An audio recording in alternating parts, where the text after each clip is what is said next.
Right, so this is the dock lines project where we are systematically going through and upgrading all of our dock lines so that it's going to make docking so much easier. This has been brought about by a couple of terrible docking experiences, but also the fact that our current lines that are on the boat are starting to wear, so they need to be replaced anyway. So what I've got here is a 20mm nylon core polyester sheathing dock line. So these are specifically made for dock lines. They've got really high brake strain. We've got a thimble installed on this. So this safety rated shackle goes onto the thimble, and then down here we've got a cleat. So what you can see here is our current setup, and you can see the wear that's happened because it doesn't have a thimble and it's just been rubbing against this other rope. You can also see so the fact that these two things have been rubbing together, eventually over time, that's going to be a problem. Right, so Alex is going to send us the existing rope and we'll swap it out. Good times. Right, mate, so put it through on the other side of the rail. Yep. And then walk it around here.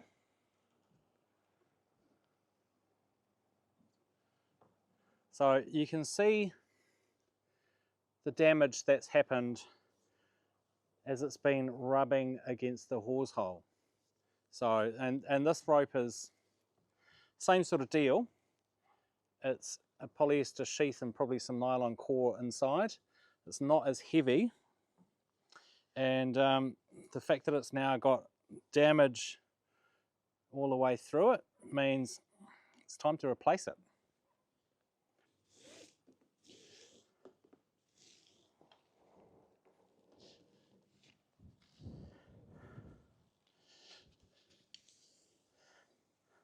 That one's not on time.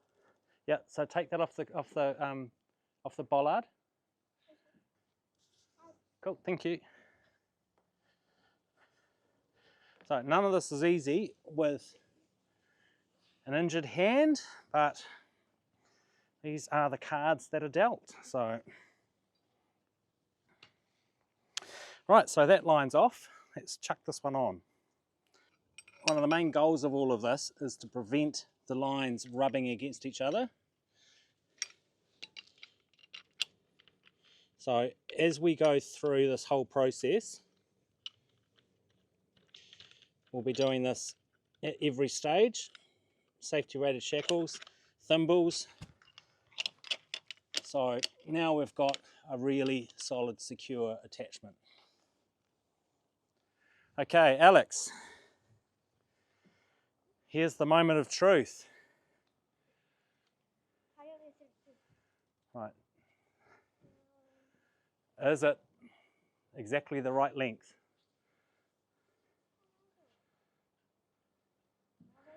There you go. Put it on. It's on. Ah. Success. It's not in the water, and we've also not got too much strain on it. So this is actually going to act as our backup line. Once we've got these new lines in place, we'll measure it out so that we can replace these midship lines with some heavy duty polyester lines, which will be the primary load bearer. So we've got a couple of reasons for replacing the lines. One is the old lines are worn out and these are bigger and have a higher braking strain, so I'm not going to need to double them up, and these lines are actually going to end up acting as the backup lines. But the main reason really is to make docking easier. So these lines, as expensive as they are also really soft and floppy, which means line handling as we come into port inevitably in a wind is going to be so much easier for whoever is having to handle these lines.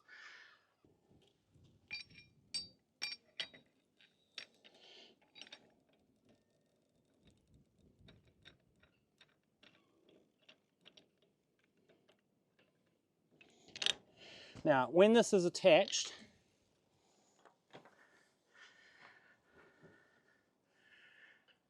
it's obviously going to be quite hard to grab. So what we need to do is put a smaller grab line on here and attach it to this lovely freshly installed rope hook, so that as the boat comes past it, we can pick it up and chuck it on. Watch, this is going to be great.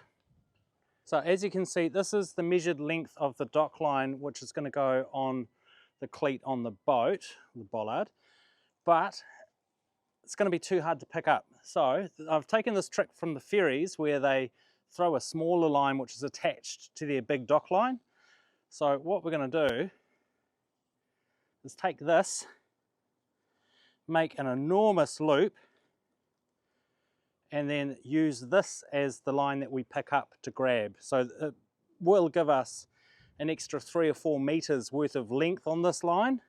So it'll make docking a whole lot easier and give us a whole lot more room to move, because effectively once we've grabbed this light line, we'll be able to start pulling on this big heavy line. So fingers crossed, let's see how that works.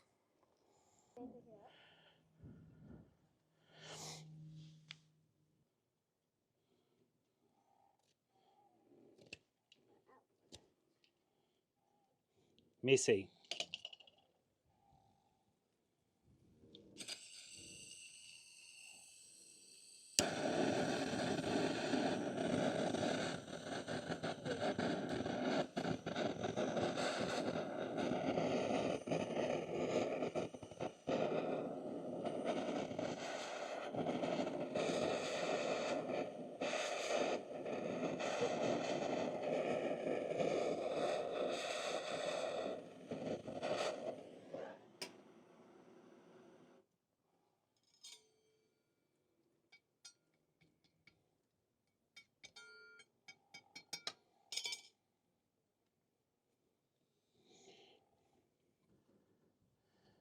Right, so I'm going to chuck a couple of sheet bends on here.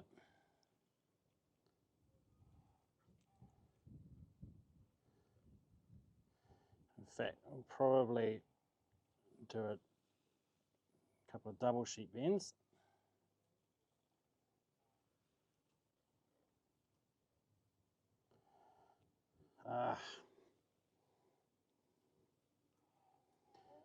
Hard with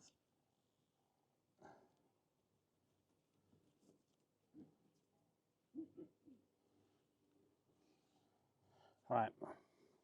So we'll do a pull test, Maya. Grab the other side. So yep, pull. Right, so that's going to be a good solid knot. Just put another one in just to tidy it up.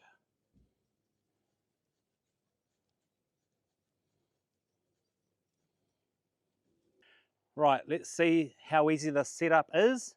Can even Alex, 9 years old, do it? Off you go, mate.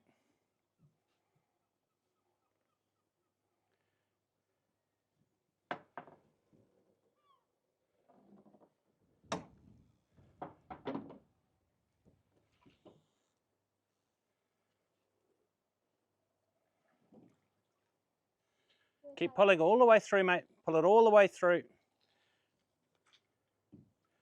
All the way through. And then put that onto the cleat.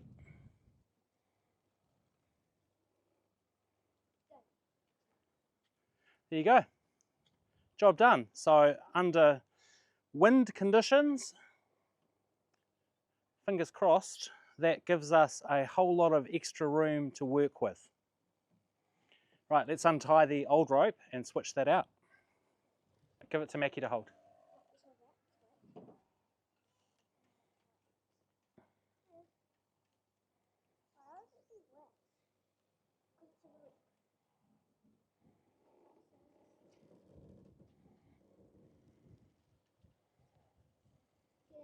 Hold on.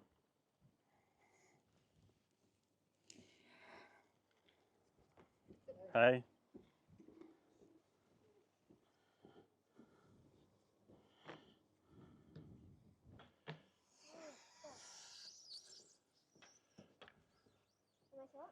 No, no, no. Oh, yeah, okay. Oh my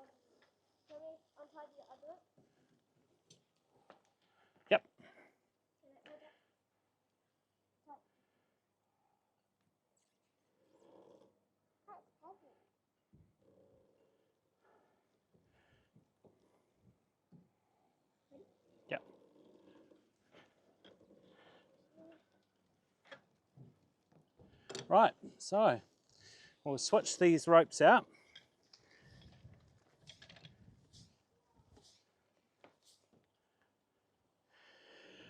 And then now we've got to take off the long midship ropes and measure them so that we can get an accurate rope length to replace those ropes. So we're just going to let the wind push us backwards so that we end up with strain taken on the front bow lines, and then we can get an accurate measurement of what we want to do with this rope. But we're also having to be mindful that we don't want to be too close to this boat too.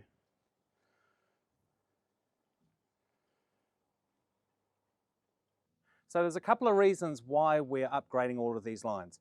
Reason number one is safety during docking.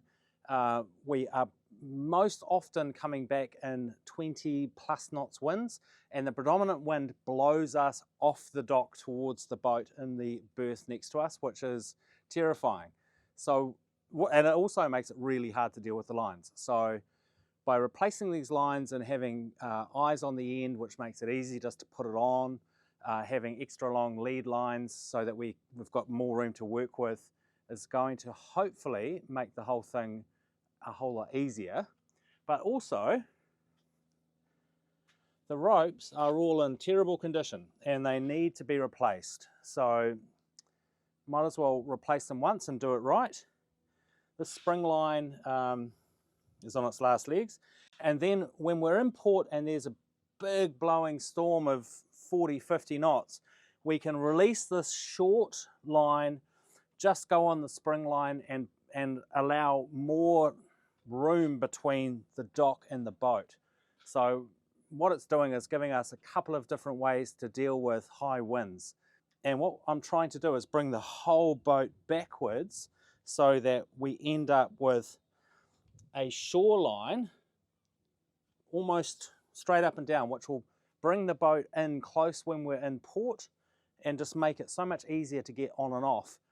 So this is part of the process, minor adjustments, and I always knew that this was going to be the case, but I didn't realize just how major the minor adjustments would be. We've also put chains on because the maths to get the dock line out to there meant it was rubbing on the dock down here like these lines all are, so I wanted to get the chain beyond that. However, the chain's too long now. So, grinder. Thank God for the grinder. And this really illustrates the importance of having a grinder on the boat. Cutting chain, I don't fancy my chances of doing that with a hacksaw. Right, let's get into it.